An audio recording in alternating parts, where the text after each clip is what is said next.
Well, Kyle, we're back. We're back.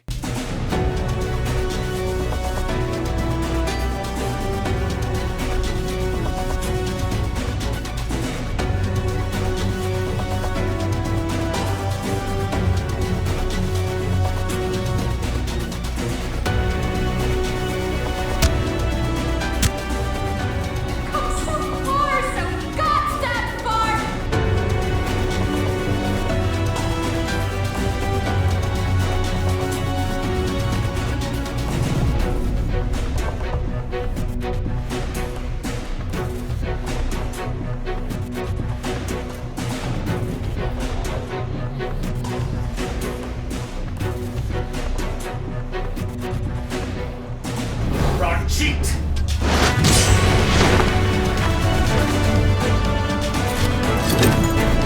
Not another step!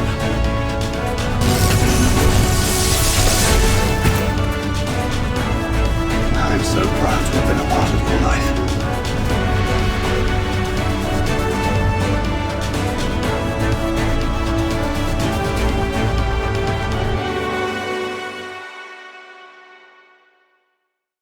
Well, it's a meaty chapter. It is. There's really no With resolution. Yes. Yes. And in the case of today, we're going to start talking about the fact that we move into open war. Oh, yeah. I guess, jeez. We'd been dancing around it, Game of Thrones style. It's such a footnote in the Thancred Dad exploration. Like, yeah, war. I think you can't think about Thancred right now. I think that's what you and I are thinking, because I think for the first point in the history of this channel, I think you and me were on the same page as far as a character beat. Usually you're like, ooh, look at all this cool magic lore. And I'm like, I don't give a crap. I want to see the character moments.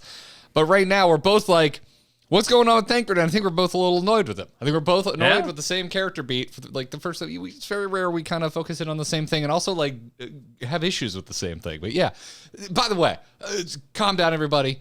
It pays off. Spoiler alert, I like where it ended up. But I didn't particularly love the journey to get there. And we'll talk about that when we get there. But right now, I think open war, when we return to the Crystarium, we get the band back together. We talk to Artbor, we snooze. Lakeland comes under attack, and if we're heading into this talk thinking about Thancred, I'm with you. Yeah, seems like a footnote. However, if you look much further down the MSQ pipeline, which actually isn't that far down in actual gameplay, like if you mainline this, you would get to this point pretty quickly. But when you stream it and you read everything out loud, it takes a while to get there. And also when you think about the density of the story, it takes a while to get there. But this really, it serves to remind us of Vothri being a piece of crap, and it really starts the snowball that ends as this get that final boot drop and reveal of exactly how much of a threat Vothri is.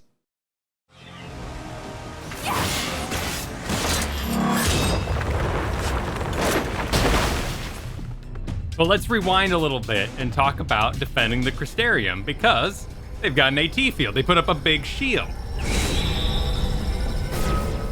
Hexagonal, much along the lines of Hien's Wall, or what was it called? What do they end up calling it? The what was his nerd name for it? Spine? Yeah, it was the snake dude from Four Lords. Doesn't matter. Cut to the actual answer here. What matters is that Hien wasn't here to see it, and that bums me out because Hien would have appreciated that barrier activation. Yeah, and sadly it was Lakeland, not Florida. But Lakeland got attacked. Are you making the Florida jokes now? We take 2 weeks off. We enjoyed Happy New Year. Now suddenly Kyle's making the Florida references. How what can is you not? happening? It's not a fantasy name to me. It is a place in Florida. This is usually me. You've never agreed with me on this. I assumed you didn't know what Lakeland was, and I'm like, didn't you live in Orlando for a little bit? I feel it's adjacent to you. Anyway. However, there is, much like our pocketed white aura site from Oriange. Chekhov's aura site. Yep, exactly. This, to me, sets up a new Chekhov's power source, the Crystarium, the Crystal Tower. Because we did a big, long introduction here about how we had to get a powerful enough power source to facilitate Hien's wall business. So where's this shield coming from? It's coming from the Crystarium, which kind of sets up, Crystarium. We can like fire it like a laser. We can do all sorts of stuff with that. We have a very big power source at our disposal for future events. There's a lot of little nuggets of mystery around the Crystal Exarch and the Crystarium, and we're going to talk about it later. Like Emmett's like, hey, I don't actually understand how you did what you did, Mr. Crystal Egg. Like we have the biggest, most omnipotent bad we've met so far, kind of scratching his head, looking at what the Crystarium and the Crystal Exarch are capable of. The cold shoulder. You wound me, sir. Right, he's got his touchscreen TV there. He talks about how his meeting with Lord Vothri was taxing on him because the range that it took him to go away from the Crystarium. Is he going to die like Luke Skywalker in The Last Jedi? Just like fade out because he spent too much? He spent too much of his own power projecting himself.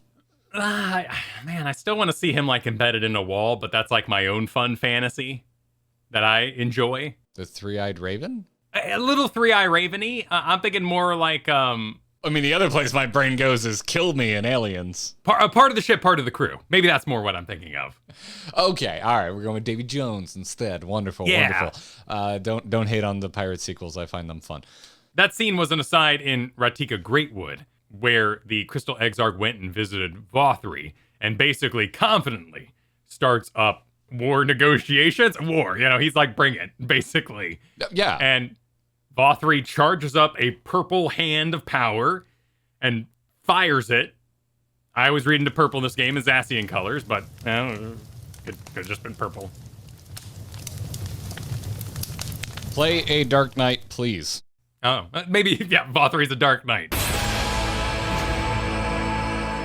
Perfect. Yeah, I'm not reading that too much either. Anyway, yeah, this is the payoff of that meeting, but also keeping the Vothri arc flowing, and flow it does, because we come to a clash with an army of Sin Eaters attacking. Up until this point, it's not our first time dealing with a lot of Sin Eaters we have to fight. We did have the, what's that dungeon called? Holminster Switch. We did have Holdminster Switch after all, but this is the first time where it's like open war. We've been dancing around the idea of war against Yulmore and the Sin Eaters, and here it is. It finally happens, because we do have to leave the Crystarium to, make sure the defenses don't come down. We can't just sit there and let them attack. So we get our big battle sequence. All the Scions report. This happens like shortly after all the Scions are finally reunited too, by the way. We had like the nice little meeting with the twins and everything, but there's no time for that because we got to go fight. We see Thancred having yet another badass moment, saving our buddy Lena, who I'm gonna be honest, kind of forgot about until this point. The origin of it was left mysterious to start with, right? We knew there was a wave of Sin Eaters, and it seemed kind of zombie apocalypse-y for a hot moment, until, of course, hot Sin Eaters show up. And they are fabulously named. Are you going to talk about the horrible translation, if you think about it too hard? Yes, the venereal disease. Forgiven Venery. We know what they're forgiven for now. I'm just going to refer to them as the hot Sin Eaters. I'm going to continue calling them hot Sin Eaters, and we can all just deal with that. But what we can't deal with is how sad and how good the line delivery is of Lena. Yeah, that really opened her up. I thought we were going to have a delayed zombie situation here where she's like, I'm fine, I'm just scratched, don't worry about it. But yeah, we're in the clear? Yeah, I'm going to need a main character death in Final Fantasy pretty soon. Oh, she's right for it. I mean, she's excusable. No plot armor, really? Completely and utterly fine. Better than fine. Hale and hearty and still alive to mourn those who are not. Who I failed to protect when they needed me most. It was a beautiful line. It showed such frustration. It embodied what poor Ardbert had just had to go through with his ghost moment. Oh, boy, why show us that? Otherwise, unless it's important that he can't interact, unless at some point maybe he will be able to interact, and maybe I'm foreshadowing something we're not going to talk about yet, but that we are going to talk about. Chekhov's Ardbert, yeah. He's a bullet in the chamber. We were left with a round. Exactly, yeah. Yeah, one shot Oh, left. Minfilia hands Thancred around, and our Minfilia hands the first around. And then Lord Vothri, in his Goodyear blimp.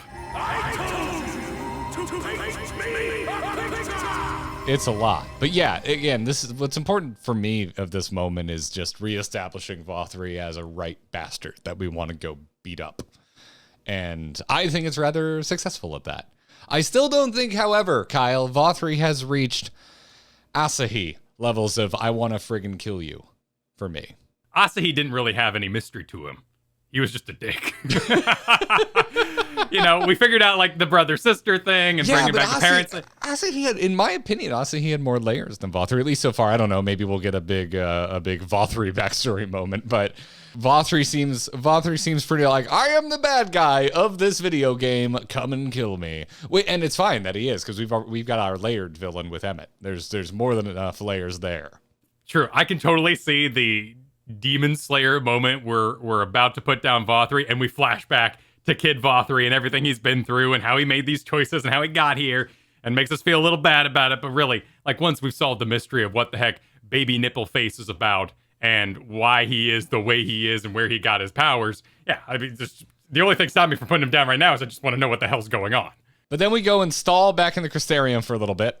That just seems like small potatoes at this point. I really don't have much to say about this part. We poke Minfilia, we go get herbs, we help out the doctors. Like it's just pacing. We're just pacing it out. So when we commit to the next line of action, we're there.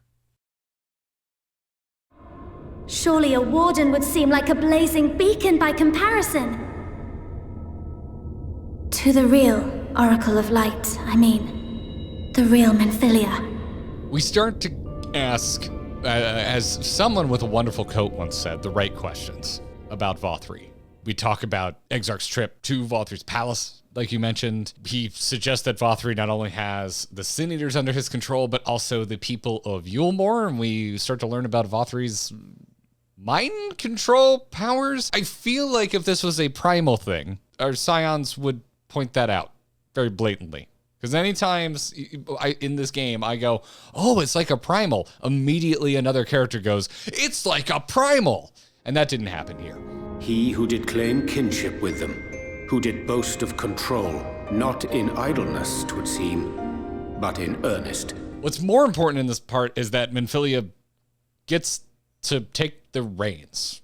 We need to go find the Lightwardens at this point. And Minfilia suggests that she goes and merges with our Minfilia, I guess the Oracle of Light would be a better way to put it, so that she can go and locate the Lightwarden via those powers that she would then have if they were to fully merge.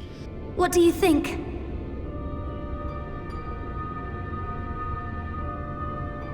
Don't. This kind of sets Thancred off, but new Minfilia, Minifilia, as we like to call her, seems to be determined here. And I just like this whole part because we get to kind of let her take the reins and lead. And Thancred, because of the situation he's placed him in, stands back. He wants Minfilia, despite his own angst and frustration with the situation, to make her own decision. And he is going to refuse to interfere with that journey until she's fully made that choice, which is commendable. On to Ahm Araeng, where we have a pseudo race against time. It's more just set dressing. Like, we really don't interact with the Yumoran forces, but Alize and others are off to delay the troops while you sneak in the back of Ahm Araeng and make your way through the trolley business on your way to eventually merge Minfilia's twin Minfilii. We never got the trolley problem. I think the trolley problem was the Minfilia. Oh, I guess in a way. Yeah, because you had to pull the lever and decide which Minfilia you wanted to keep. A classic trolley problem is a kind of a numbers game. Do you save one or save many? Anywho, let's talk about Trolley Town. Let's talk about the now memed, thank you, Preach, Trolley Town. I mean, it's super cute. Like, you can't dislike the trolley folk. You can't dislike Jurek, right? Jarek. Yeah, you can't dislike Jarek or his buddy who doesn't really matter. His best friend who gets in trouble a bit. No, like just his pure passion for the trolley and its inner workings is just intoxicating. It's fetch questy, sure, but you just can't dislike it. I liked the small story. And if I look inside, this was just kind of a big let's restore the classic car moment. And I'm into that. Yeah, plus Magnus, like, this is a nice little, delightfully, like, heartstring tugging arc with Magnus. Every 5 feet in now later Shadowbringers, I could bring up the fact of stasis. And the whole first going over to the source business and why Black Rose is going to be so powerful, it destroys the world because of this stasis idea. Apocalypse through laziness. What about stasis? What? That's what we're solving. Like, we are literally fixing the stasis of this world. The thing that is befalling it. If it was a world befallen by fire, we'd be putting out fires. Our motivation and friendship is so strong that everywhere we go, we inspire people to pick themselves up, to get things moving, to fix the trolleys that they want to fix because they love them so much, to maybe stop drinking. It didn't really get into them too much, but, to find your dead wife's crystal thing. No, I think it's kind of implied that Magnus has a new lease on life after the events that go down here, but no, we don't get a ham-fisted and he never drank again, which honestly I thank the game for. I don't need that. This game is already saccharine at times with the power of friendship, which I expect from most things I consume that come out of the, to generalize, country of Japan. But that is Vothri's power, right? He's getting everyone sedated, everyone complacent, and it is increasing the chance of catastrophe, of calamity. And that is a theme that is saturated throughout the entirety of Shadowbringers. And even we're doing that with Thancred a little bit. And we go on a delightful little quest chain with him. Like, we get to hang out with Magicless Thancred, who has to use eye drops in the dark. Thancred is the guy that shows up, that's played too many games, has dark vision, and just craps all over the DM's plans constantly. He's an over-leveled rogue. He's massively over-leveled. So over-leveled, he's multi-classed into fighter, gunbreaker, just so he could do extra stuff because he's bored. It's a vignette of how we are healing the world, healing the first, like one small town at a time, and I don't think it gets smaller than Trolley Town. Yeah, because that trolley doesn't last. Oh, God, yeah, but then I want to jump ahead to Mr. Chai being the long-lost heir to the entire... Oh, gee, yeah, well, that was brought up. Built and maintained the Talos in the first place. Like, it just gets better. Like we set so many things on paths here, and by the end of this, we literally set a trolley on a predetermined path to take us to go watch our friend die. Well, that was a great moment because they're going, and 15 years ago, the Daedalus Stoneworks left for Yulmore. And then we find that exact guy later on. Like, there's nothing is unused. No matter how minor you might find it, you're like, oh, yeah, okay, I know about the Daedalus. Yeah, the Daedalus 15 years ago. Okay.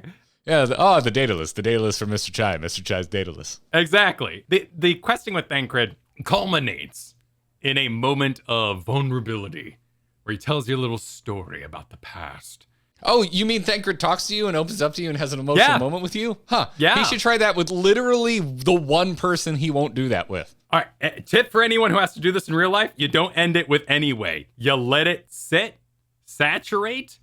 That's how you become closer. The anyway at the end cuts off the friendship you were just building. He's able to, through a dummy of himself, address himself. Like, he's talking to himself. He's picking himself back up, and he's able to talk to someone he doesn't care about. That's the road to healing. It is emotional procrastination. So anyway, train's underway. You would have her suffer and die. I would spare her that fate. That is not for you or anyone else to decide ever again. Really, all of this is just a wonderful lead up to the Battle of the Dads. Yes, but starts off with Oriange showing Thancred how it's done. Yeah, I guess Oriange is kind of a father figure at the end of this. First, we have another head pat. It's almost there, but Thancred drops it and then swoops in Oriange to show how it's done. Getting down on the knee on her level, putting the hand there. Yeah, sure, it's like kind of moving around, but that's just graphics. It doesn't really matter. We know that contact is being made. It is well represented in MMO-ness enough that we understand the power and the personality of Urianger in this inspiring moment, we ourselves, the Warrior of Light, have a moment to say, Thancred, get in there. Get in there, you're in hugging range. But he denies it.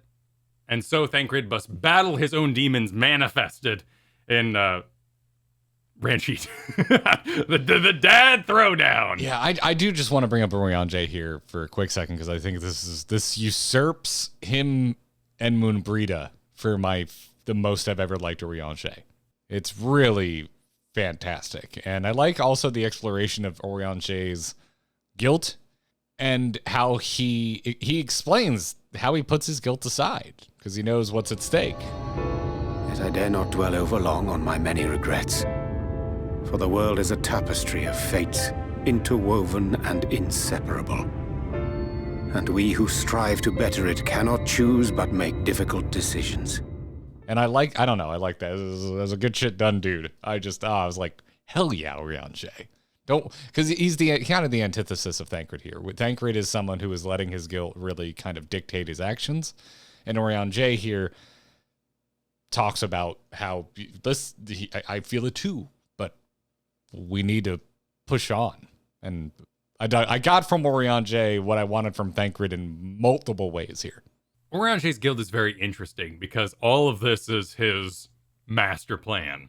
He set this in motion, and all the deaths and sadness that have been wrought from it are his responsibility. So he perseveres because he doesn't really have a choice, but also like it's his fault.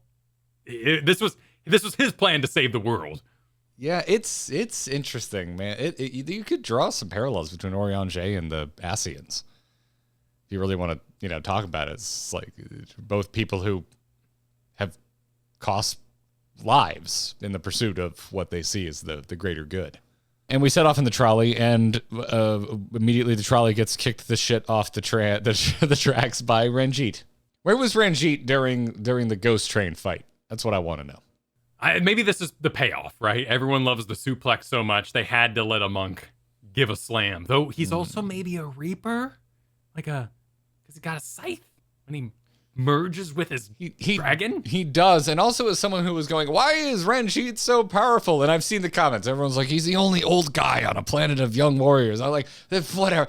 That's beautifully poetic, but I want I want an explanation. He says, one who has mastered Gukumots fears not the blackest pit or the fieriest hell. Something we've never heard of. I think it's a fighting style. It's not a place we're going to go someday. Props to the writers. Because in a single line, it's not a hand wave too. They just stuff all the things I need to know in a single sentence. And Ranjit lays it out. He's seen too many Minfilias die to continue this plan. This was awesome. You forget to whom you speak. Who armed you, trained you, fought and killed 1,000 sin-eaters with you. And when you were inevitably cut down and lay lifeless in my arms, who sought out your successor to carry on the futile struggle again and again? I wasn't even really looking for this. I was super hung up on, where does Ranjit's power come from? I doesn't matter, because I got a backstory I wasn't even looking for, and it's great. Like the fact that Ranjit trained Minfilia, and he mentions that. I'm like, oh, damn, okay, well, that makes sense. We know that Minfilia was imprisoned by Yuma, and then he just keeps going, and you're like, oh, this goes so much deeper than I understood, and suddenly Ranjit becomes sympathetic. And if you're the type of person that gets burnt out on repeat beats, like maybe this game was running the risk at this point of being like, well, you just made Emmett sympathetic. I don't need Ranjit to be sympathetic too. Doesn't matter. We move immediately into controlling Thancred, beating Ranjit's ass. I heard what you said, and I'm sorry for all the things I've left unspoken. I understand what's going on with Thancred. I personally don't like that kind of story, but I think they spun some serious gold here with the result of that, because the path that Thancred went down, having this clash, to me, it hit harder, because I was just sitting there being like, for the love of God, just show Minfilia you care. Just tell her what you want for her. And so there's just all these emotions pent up in this fight, and I love it. Ranjit's responsible for stasis as well. He's trying to bring people under the Yulmoran banner to stop them from fighting because he's done. He's given up. And he's got all these Minfilias that he's trained and remembered and watched them die over and over again. It's a beautiful justification. It's a tragic justification for why Ranjit is doing what he does and, why he kicks people into pits and stuff. Like, he simply does not care anymore. And giving up is the right call. He can't watch people struggle going forward. It's also a well-executed duty from a gameplay perspective of when we start dodging abilities by phasing out as Thancred. It's a bizarre duty. You're a tank fighting, I guess, a DPS, but you're both really slow at it. Like, this is not an action-packed moment. If you walked in on me playing this, you had no idea what I was doing, you'd probably be like, what the hell's this game? That looks boring. There's nothing going on in there. Do you even deal damage? And you turn to them and you'd be like, no, this is lingering because it's important, because it's a struggle of wills, and battle has nothing to do with who's killing who. They effectively recreated like a long-form Dragon Ball Z fight. Yeah. Where the fight goes on a very long time, because they had budget concerns, but also what happens there story-wise is you explore the characters and really put on a pedestal their conflict. Thancred has to be pushed to his limits, and getting 30 seconds into this fight and suddenly having your super special abilities that are such a tax on him, such a trump card, would make no sense. It would lose all its weight. It was labored and very interesting, particularly when he's pushed to his perfect deception, which at first I was like, oh, that's badass. He's doing like a stop my own heart kind of, I'm so trained physically thing that I can do this super special, super stealth move. Maybe he's just such a high-class, amazing rogue that he has this ability. But then you're like, well, wait a minute. Because the text says, completely conceals own presence by severely restricting the flow of life-sustaining ether. So he's doing a stop heart thing, but it's to his own, like, magic. But he has no magic. Yes, but he's being projected onto the first. Right, that's where it gets even more complex, right? Like, because he's currently in a bed. It's like if the Matrix played with you die in the Matrix, you die in real life kind of a thing in a way that they never played with it. Like what if we just half unplugged you? Like we start to sever the connection. Like what happens? Like do you get to like no clip or something? And this is just a tooltip. Like this isn't even something you have to interact with if you don't want to. You're just pressing the button until you get your next button activation and fire your big bullet. But it was such a cool exploration of that tethering and projection that we haven't really played with. And now, that gets the juices flowing. Like, oh yeah, how are we going to get back the other Scions? We are here in person, and they're not. Are they going to get to keep their stuff? Does Thancred get to keep his cool gun blade? Like, probably not. Are they going to merge with themselves? We have merged. Gun blades exist. I mean, you could just go pick up another one, sure. Yeah, that would be a big deal. I mean, at the end of this, we're just going to open up a permanent pathway between the first and our world because we're going to really explore the connections between them. And so we'll just be able to visit whenever we want. It's an MMO. The first can't explode. We have to be able to return and quest with our friends who are leveling up behind us. Exactly. But it was it was our first real exploration of that tethered bed Thancred since we got here on the first, because it's just been all business. We haven't really had time to explore this whole fight was a great exploration of everything involved. It was Ranjit, of Thancred, of both of their baggage, of going all the way back to freaking the end of Stormblood with the severing of our Scion friends from themselves so that they could be brought to the first. This whole part was, this is the most I have liked Shadowbringers, dude. That's the good stuff. And then Thancred falls down. And I'm stealing some lines out of here. This was beautiful. The line... One last time, with a little help. I'm so proud to have been a part of your life. Oh, that got me. It was my first on-stream tear-up. That's going to end up in a graduation card to one of your children. Not a single day goes by that I don't think about all that you have given me.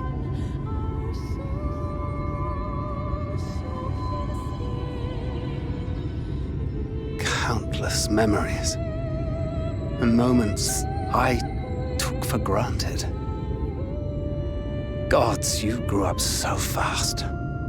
Say these things to the people around you, not when you're alone, to them, before you got in this situation. But it's such a beautiful line. His speech here is so magnificent and so heartfelt. The line delivery, the lines themselves, I loved what he had to say here. This is just exceptionally well done.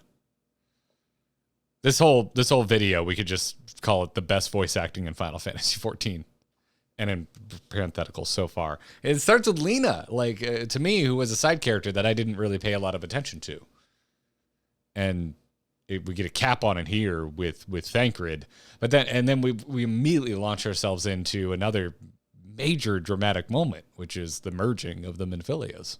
We need to do an emotional tier list. With the wall of tears. The tears. The tier. We need to do a tier list.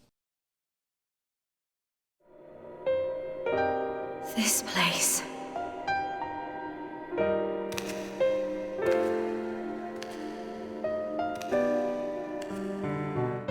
I was just happy to sit and watch all of these backstories. It was wonderful. It was nice to get to watch what happened with Ranjit there, but then we get to actually see the flood happen, like in all its animated glory. Although I will say, this is the first time I wanted another pre-rendered cutscene.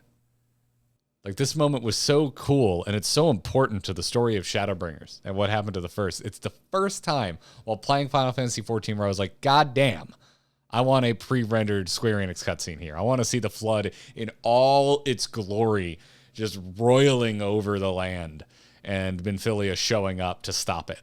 It's well done. I don't want to take anything away from what was accomplished with the in-game engine here. It's extremely well done. However, there was a little tug on my heart of like, oh, I'd love to see what the cinematic artists at Square Enix could pull off with this scene.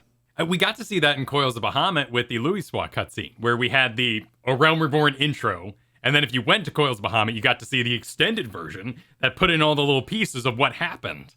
That would have been really cool to see early on in Shadowbringers, that little bit, when we're going over the book or something, that little clip of the full rendered cutscene, and then have this. Because she's just loading Warriors of Darkness, Warriors of Light, Warriors of Darkness, you know what I mean, in the chamber, just being like, bah, just blowing away Warriors of Darkness and using their ether that she brought over to stop the flood. And then Ardbird's like, sweet, what a great end. I'm going to save so many people. I'm so into it. I'm ready, Minfilia. Let's do it. Nah. You wait. And like Thancred, like Minfilia, doesn't explain shit. Doesn't say a word to him. No, poor guy. But now we have that MacGuffin. We have that Chekhov's Ardbird waiting in the wings. But then we get our big scene between the Oracle and soon-to-be Ryne. Man, if you could pep talk yourself, this would be a pretty good example of it. This hit me. Oh, yeah, man, this hit you. me. Yeah. This really hit, like, to hear Minfilia, who I miss as a character in this game, that at some point in my life I never thought I would care about this game as a whole. I'll tell you what I'm not doing. I'm sure as shit not playing Final Fantasy. To hear Minfilia, drop that line of, if ever you should falter, remember this. No one, however powerful, is immune to the whisperings of doubt and despair. oh, buddy, as a frequent sufferer of imposter syndrome, a more singular, beautiful line in Final Fantasy XIV I have yet to find. Yeah, man. That's a pretty thing to say to yourself. It hits, yeah. You wake up in the morning, you look in the mirror, you say that to yourself, I think you're going to do okay. Just erase, live, laugh, love. Don't label your breakfast breakfast. Don't you degrade this beautiful writing to the same bullshit I see on candles every time I go to Home Goods. Yeah, I absolutely loved this moment. I thought it was beautiful. It's really good writing. Again, the voice, I know I keep saying the voice acting is impeccable, but hot damn, the voice acting is hitting in this entire stint of Shadowbringers. Like, it's really, like, props to the actors. They absolutely brought their A game. So the Oracle and Minfilia merge. And it's a reverse merging using anime logic, right? Like, We know Thancred's not dead using anime logic because he didn't cough up blood, so he's good. But also, he whispered something, and at some point, we're going to have to find out what he whispered. Instead of, gaining the glowing eyes and the more white golden hair, she gains kind of a rose-colored hair and gets pupils, which defines her as her own person. She is now no longer, networked Minfilia. She's her own hub. She's her own server now. Yeah, she's her own person, much the same way when we met Minfilia on the Source. She was her own person. She had pupils. She wasn't just running around with full turquoise eyes. Airplane mode. Yeah, it's great. It's wonderful. I don't know why the rose gold hair. We probably don't need to know. My headcanon for this was that's the way she would have looked by birth of her parents. So she's now back to her own person rather than popping out Oracle style. If we should know the answer to this already, comment below. If we shouldn't, keep your mouth shut, spoilers. So they don't make us, the game mercifully does not make us linger on, is Thancred alive or dead? Which, by the way, every time someone fake dies, chat, y'all try your best. Y'all give it your all to convince us that they're actually dead. You can yell cope as much as you want. I know when a character is dead. I'm glad you're back.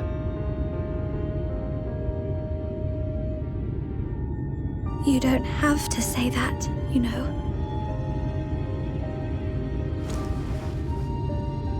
But I want to. Your family. I was like, you can go back to the stream. I was like fist bumping when Y'shtola is like, she should have her own name. I'm like, yes, because I just want her to have agency. Just want her to have agency. And it's a beautiful little scene where Thancred gives her name, names her Ryne.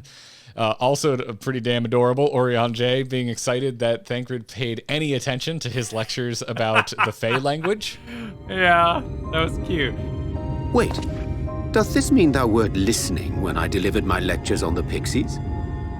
It was a great ensemble moment as Thancred struggling for words. Y'shtola, who always kind of likes to ride him, kind of dig at Thancred.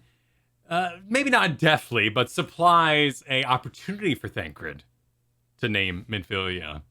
And Oriange getting in there, the twins, in the background. It was just cute. It was a cute little back and forth. Good to have the gang back together. It was a wonderful moment. Yeah, Ryne can now see the Lightwardens, and she's like, hey, there's one right over there. Down a hole. Down a hole. Into the mine. It's a kind of weird dungeon, but that final boss, the Lightwarden, is awesome. Oh, the biblically accurate representation of an angel? Yeah, we fight like a super armadillo and like a bucket man. Just with like bucket nipples that shoots Mr. Bucket. Yeah, balls pop out of his mouth. But it was weird. It had like Gundam heavy arms, like chest hatches that open up and shoot water. Super bizarre, but we kind of get into like this like ether-soaked zone and make our way down to Lightwarden, which had such a cool language as you figured out the fight and kind of flowed with it. It was really busy. You couldn't tell which way it was facing. We defeat Storage. And the light cutscene begins anew. I mean, this is practically our Magic Girl transformation at this point. Like, play it again, but something's wrong. Doesn't feel so hot this time. Things aren't looking so great for the warrior play.